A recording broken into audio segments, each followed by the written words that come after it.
Hello everyone, welcome to my home tuition.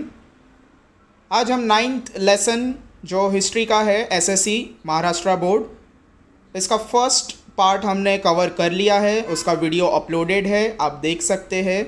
उसमें हमने दो टॉपिक कवर कर लिया था, जो कि है sources of history and their conservation and preservation and some famous museum. ये दो टॉपिक हमने कवर कर लिया था। आज जो हम कवर करने वाले हैं library and archives and encyclopedia.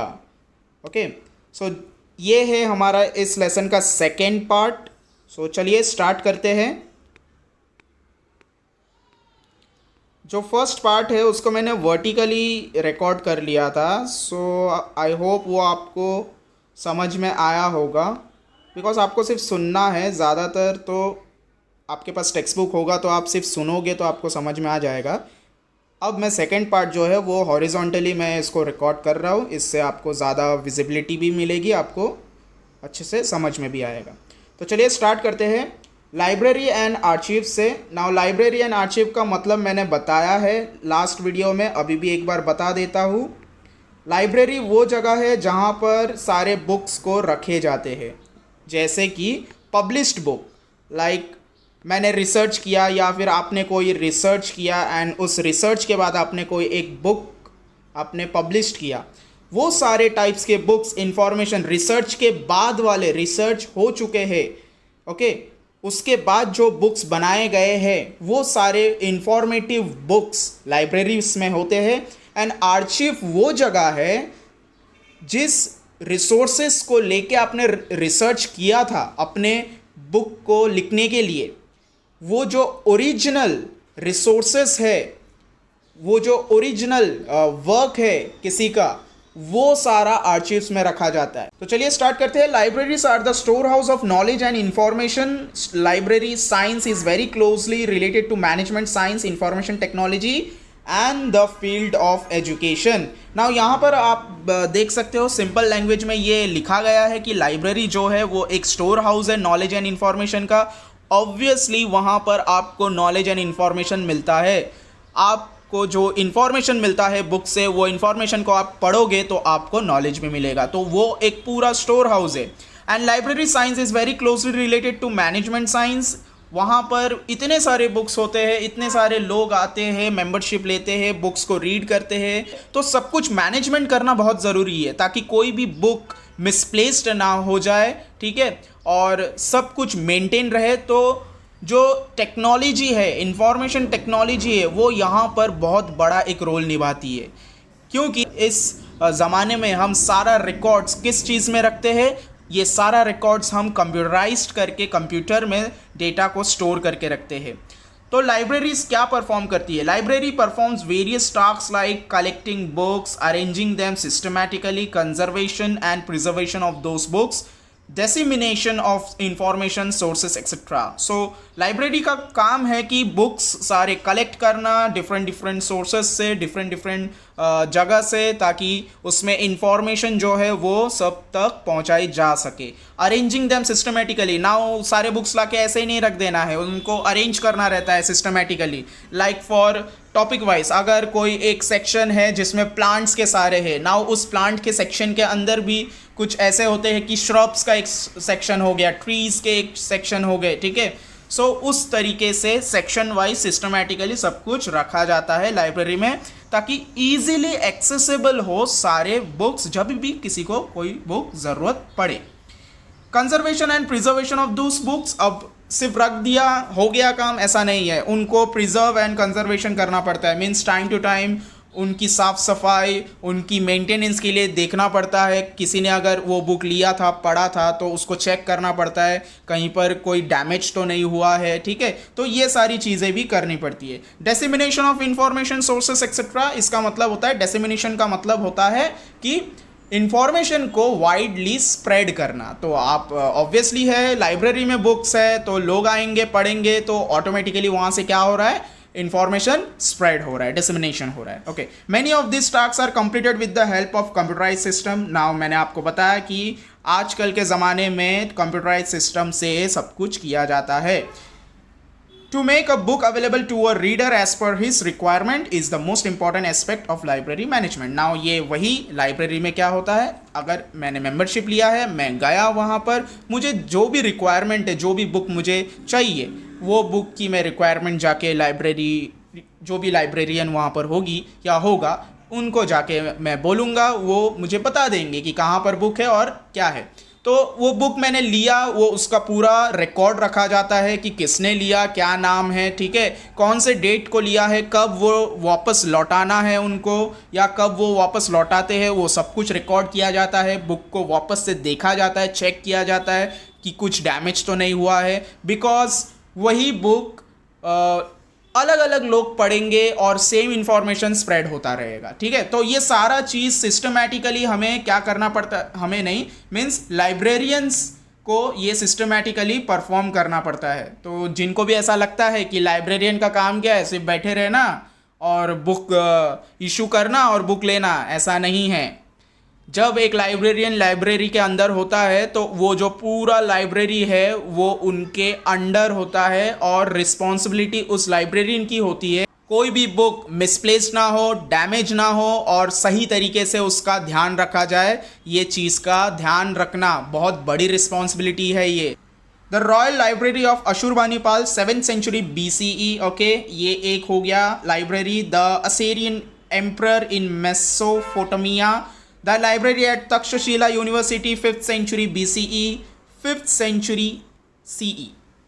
And the library in Alexandria, Egypt में है, जो कि 4th century में बनाया गया था. Are supposed to be the earliest library in the world. So ये सारी जो भी libraries के नाम मैंने अभी भी पढ़े, ये सारे लाइब्रेरीज अर्लीस्ट में, मतलब सबसे पहले वर्ल्ड में बनाए गए थे और मतलब एग्जिस्ट करते थे, एस्टेब्लिशमेंट हुआ था इनका.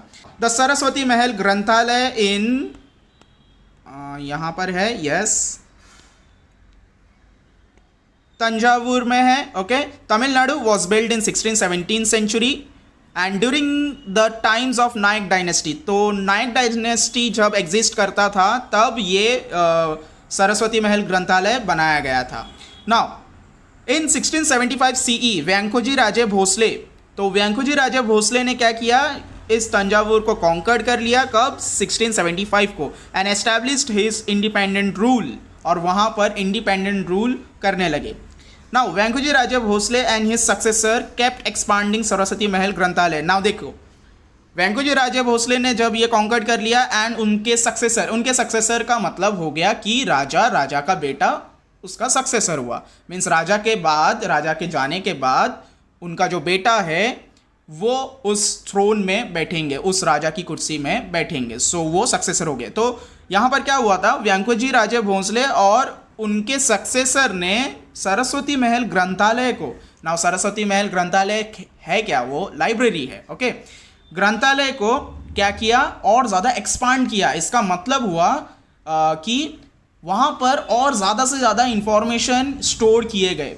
नाउ यहाँ पर ऐसा किया गया था कि एक्चुअली ये जो सरस्वती महल ग्रंथालय है, ये जो तंजावुर है, ये एक टेम्पल है. ओके, नाउ टेम्पल के साथ एक आप बोल सकते हो आर्चिव. ये लाइब्रेरी नहीं है, आर्चिव है, जहाँ पर जो भी पंडित लोग थे उनको ये बोला गया था कि आप अपने जितने भी ज्ञान हैं सब एक मतलब डॉक्यूमेंट कीजिए उनका, एंड डॉक्यूमेंट करके यहाँ पर ग्रंथालय में रखिए. तो वो इसीलिए द सरस्वती महल ग्रंथालय. धीरे धीरे क्या हुआ, सारी पंडितों को ये बोला गया कि आप अपनी सारी जितने भी आपके ज्ञान है, आप जितना भी जानते हो सबको डॉक्यूमेंट कीजिए और इसको प्रिजर्व कीजिए यहाँ पर, ताकि हमारे नेक्स्ट जनरेशन को ये चीज़ों के बारे में पता चले. तो इसीलिए देखिए, तब अगर वो चीज़ नहीं की गई होती तो आज हम उसके बारे में पढ़ भी नहीं रहे होते. तो इसी वजह से हिस्ट्री को प्रिजर्व करना बहुत ज़रूरी है.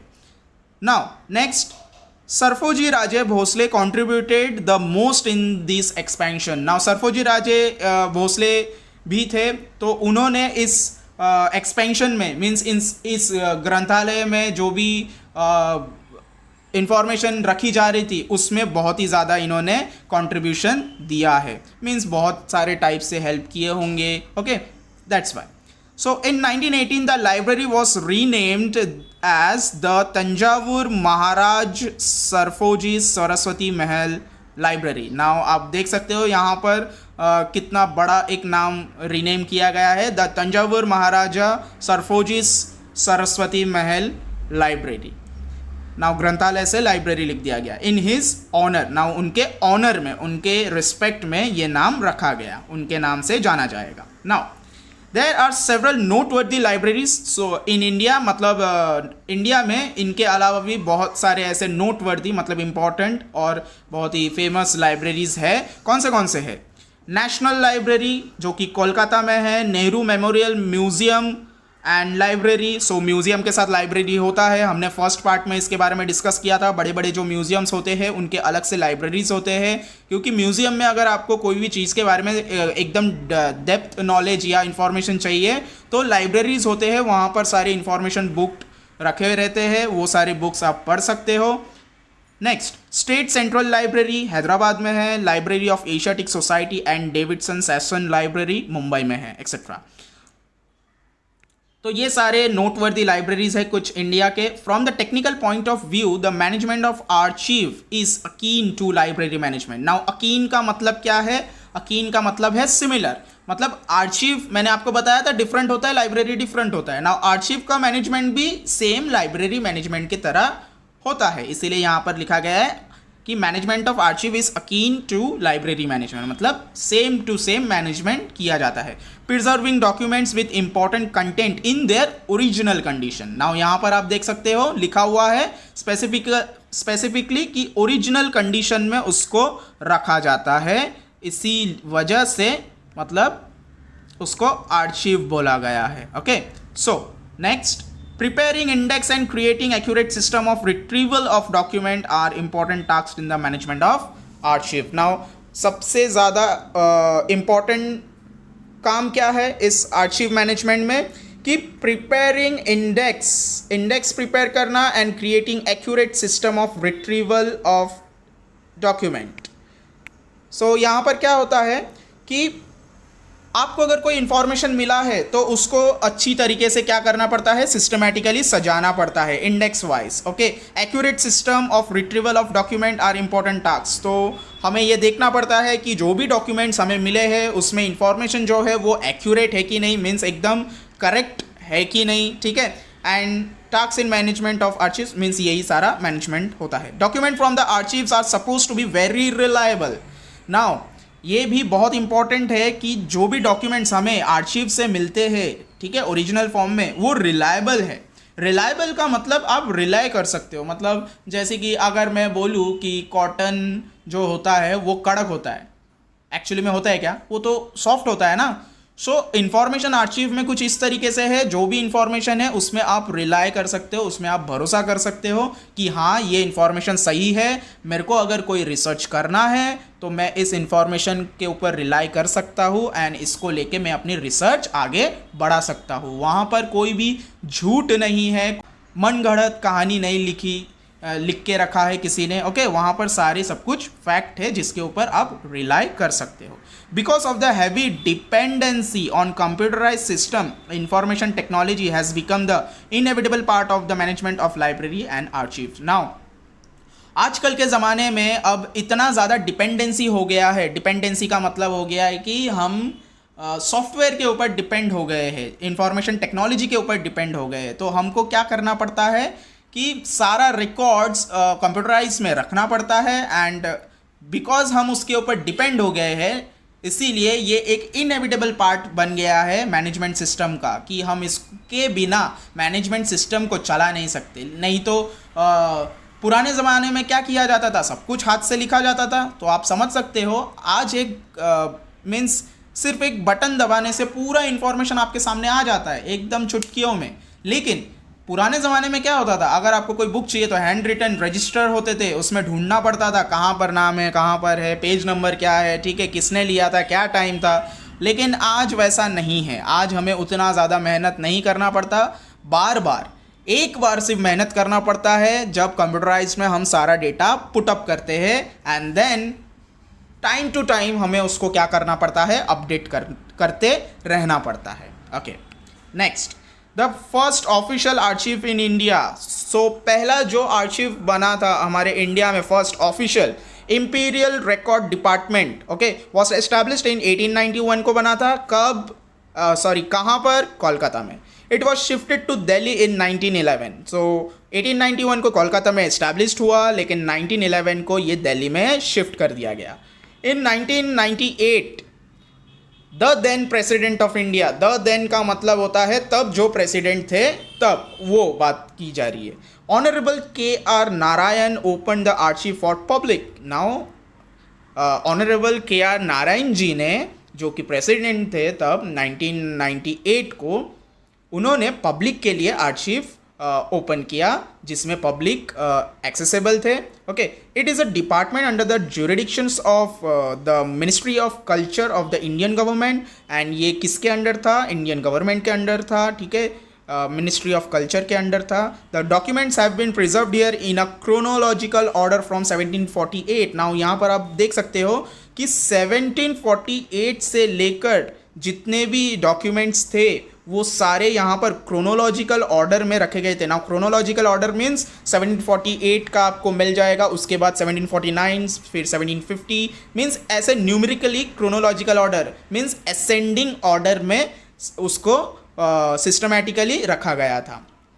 उसमें क्या क्या था देखते हैं. It include records in English, Arabic, Hindi, Persian, Sanskrit and Urdu languages. ये सारे लैंग्वेजेस के इंफॉर्मेशन चीज़ें वहाँ पर बुक्स रखी हुई थी.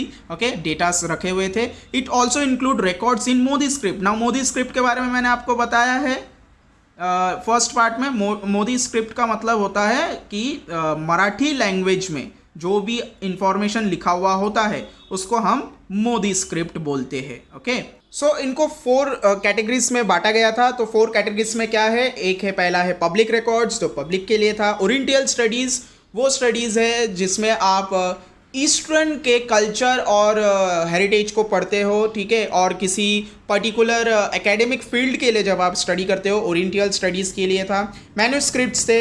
मैन्यूस्क्रिप्ट्स आपको पता है कि हैंड रिटन जो भी इंफॉर्मेशन हुआ करते थे वो. And private records, some records are private, जो एक्सेसिबल नहीं है सबको. इसका मतलब ये हो गया कि साइंटिस्ट के डिस्कवरीज, इंजीनियर्स के डिस्कवरीज, ठीक है, ये सारी जो रिकॉर्ड्स होते थे इनको प्राइवेट रखा जाता है. नाउ अगर कोई उस चीज़ के ऊपर रिसर्च कर रहा है, फर्दर रिसर्च, फॉर एग्जांपल मैंने शायद समझ लीजिए कि मैंने इन्वेंट किया कि इरेज़र कैसे बनाया जाता है. ठीक है, तो इरेज़र के लिए क्या मटेरियल है, क्या नहीं, वो मैंने एक इन्वेंशन किया और उसका एक रिकॉर्ड बना दिया. सो उसको प्राइवेट रखा गया क्योंकि ये मेरा इन्वेंशन था.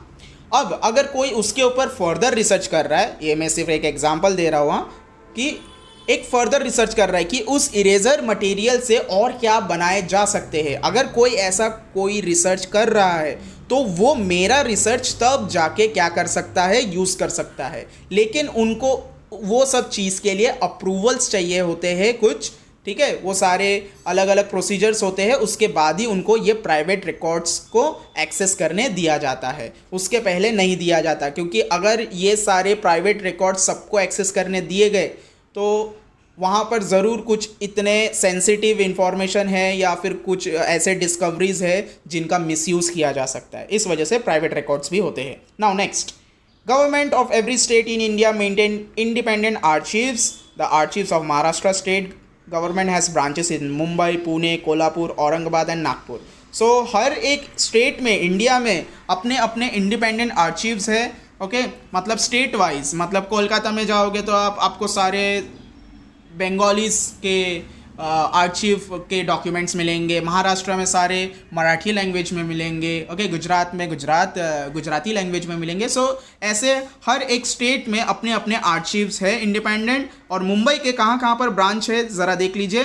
Pune, Kolhapur, Aurangabad and Nagpur. There are about 5 crore Modi documents related to Maratha history in the Pune branch. So यहाँ पर एक बहुत ही इंपॉर्टेंट इंफॉर्मेशन दिया है कि पुणे ब्रांच में जो आर्शीव है महाराष्ट्र स्टेट का, उसमें मराठा हिस्ट्री को लेकर 5 करोड़ मोदी डॉक्यूमेंट्स है. Now 5 crore Modi document means Marathi language में 5 करोड़ कितनी ज़्यादा है. आप सोचो वो आर्शीव कितना बड़ा होगा, बराबर.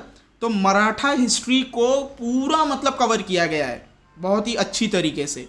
सो this document are referred as Peshwa दफ्तर.